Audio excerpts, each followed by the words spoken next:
This week, we will discuss professional applications of music technology. This week's content will focus on the ways in which we can use digital audio, MIDI, synthesis, and sampling techniques to make music and art and participate in today's marketplace.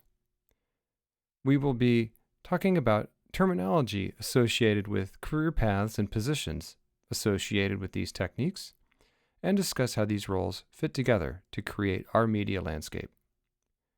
Now that we've discussed the basics of audio, MIDI, synthesis, and sampling, we can now look ahead to the future. How can we utilize these skills to create music and art in our media landscape? This module defines some of these common roles. First, of course, we can begin with the music performer. Regardless of genre, performers of music utilize MIDI, synthesis, and sampling to create and realize their music. Music performers often use a digital audio workstation to make and edit recordings of performances and rehearsals. It could be an essential tool for self-evaluation, for evaluating performances and rehearsals to get better and to fix problems. Performers also utilize music notation programs such as MUS, Sibelius, and Dorico, which are essentially MIDI sequencers. Sophisticated music notation programs also use sample packs, or a folder of recorded samples of acoustic instruments, to play back the notated sequence. Music notation programs are extremely helpful for making parts, scores, or any other charts that you may need to give to people in your ensemble. Performers also use tablets to read music from.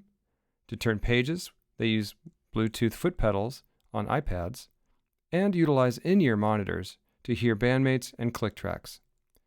In-ear monitors are becoming more and more common and affordable and easy to use. However, they do require knowing the basic fundamentals of audio technology. iPads, too, to read music and to turn pages and to make notes are very, very common. You can see these on most orchestral, jazz, or even popular music stages, providing people with a way to organize their music without dealing with little sheets of paper. Next, we can talk about composers. Music composers must be flexible in today's landscape and adaptable to many types and genres and media types. Traditional composers of notated music primarily utilize music notation software to write, engrave, and hear their work. They often rely, as before, on sample packs that have been either purchased or come with notation programs in order to realize their music in a nice way, to get really good recordings.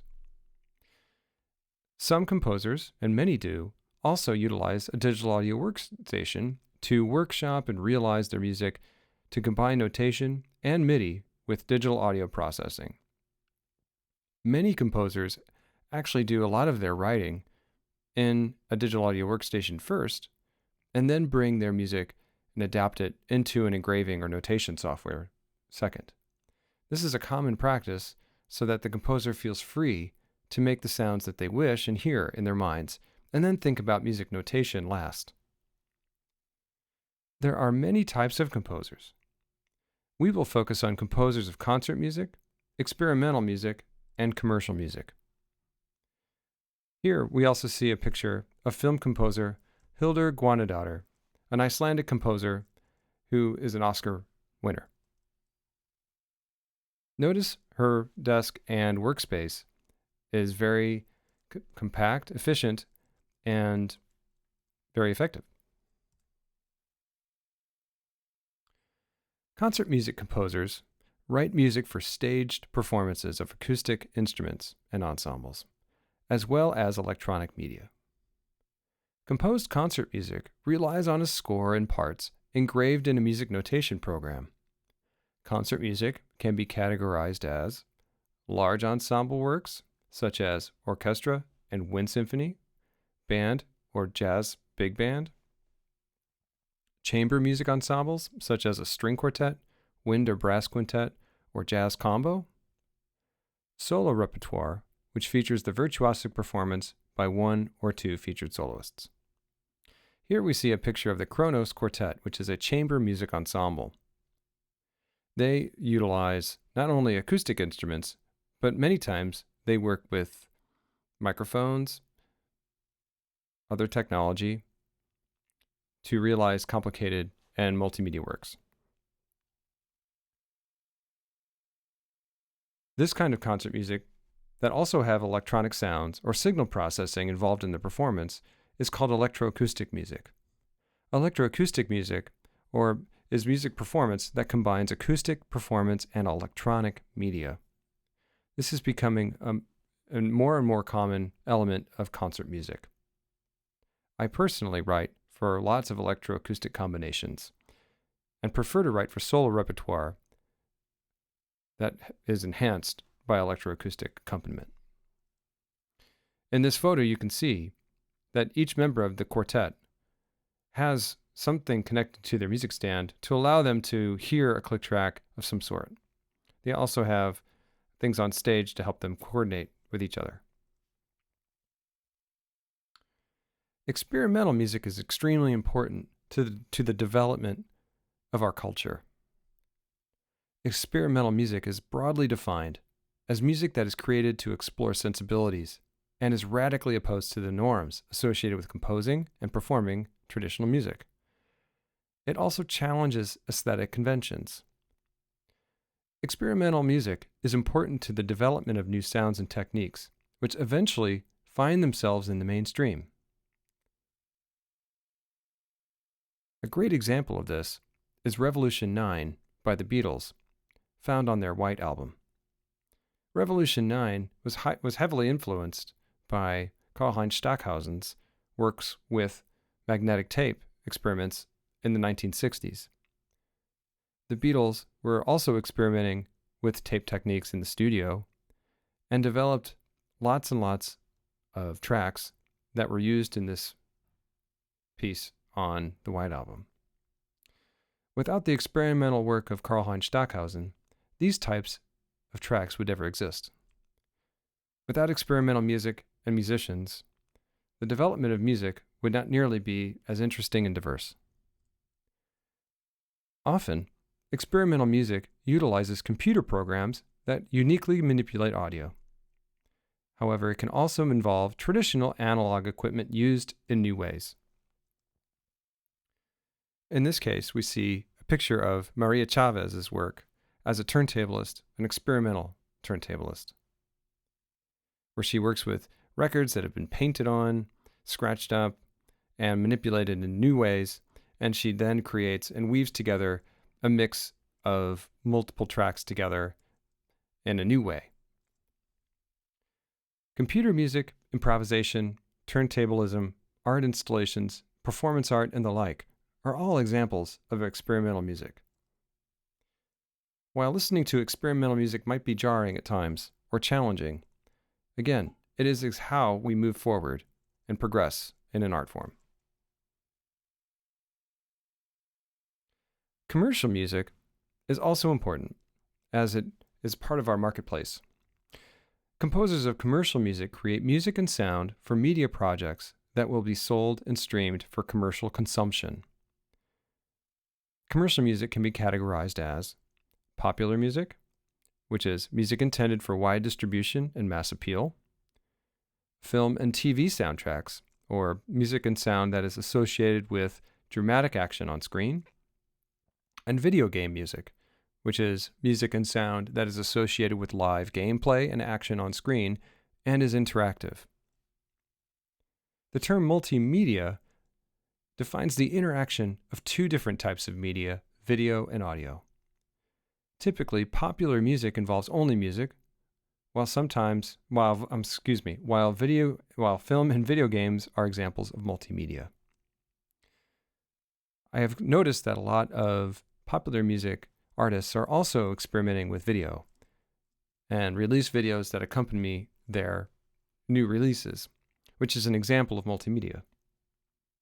Here we see a picture of film composer Hans Zimmer in front of his workstation, which again involves lots of different types of instruments of different types and a digital audio workstation.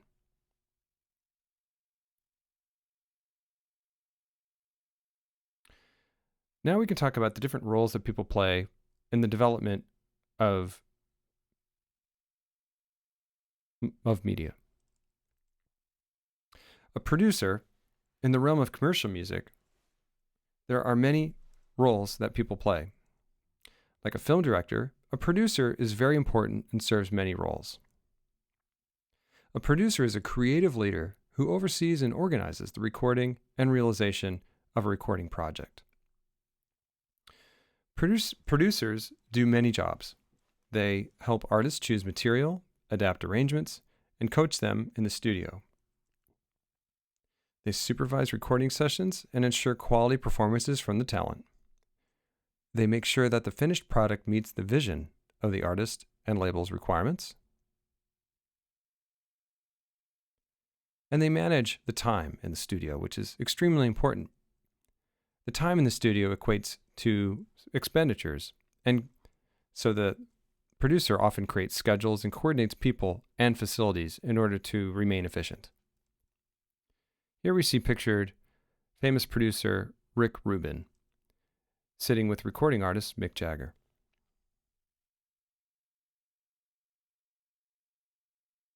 A recording engineer is also extremely important. The recording engineer is different than the producer. The recording engineer oversees the technical and aesthetic aspects of capturing and documenting sound. The technical aspects of this role involve choosing and setting up equipment, selecting and placing proper microphones, routing and processing signals, mixing all layers and signals, and troubleshooting technical issues that may arise in the studio. The aesthetic aspects involve the process of assuring that the final product meets the artist's and producer's expectations. Good recording engineers must be flexible and goal-oriented, and able to work with people of all types. It also helps if the recording engineer is friendly and a people person and knows how to get things done. Here we see a picture of recording engineer Mark Rubel, who is a former EIU staff member and recording engineer. Here he is pictured in his famed Pogo studio in Champaign, Illinois.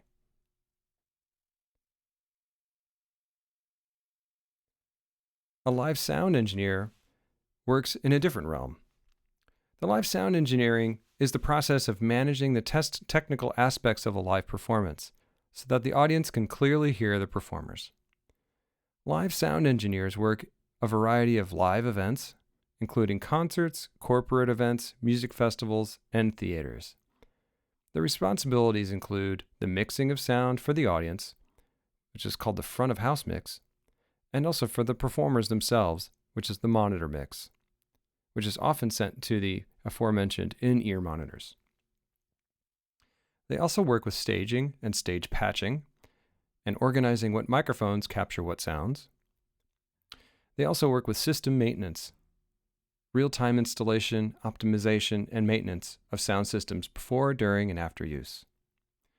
Live sound engineers need to have a clear understanding of acoustics, their equipment, and be able to work well under pressure and make real-time adjustments. This is a picture of Chris Burke, who is a live audio engineer and also a former EIU faculty member.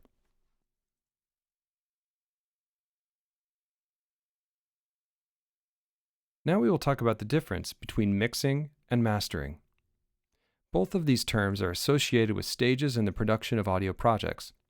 They, however, differ in their focus. Mixing engineers work to balance and optimize each track so they sound good together.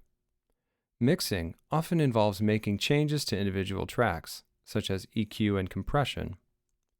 They are concerned with a combination of individual tracks to create a cohesive, unified mix. Mastering engineers, on the other hand, work with a mix as a single stereo file to ensure that all elements are brought together cohesively. They also assure that audio quality is consistent across all tracks within an album, and meet the industry standards. This is the final quality control step before the track is released to the public. So, mixing engineers work with multiple tracks and create a unified sound. Mastering engineers take the unified stereo file and enhance it and make sure that it sounds consistent with the rest of the tracks in the project. Here we see a photo of mastering engineer Heda Cabri.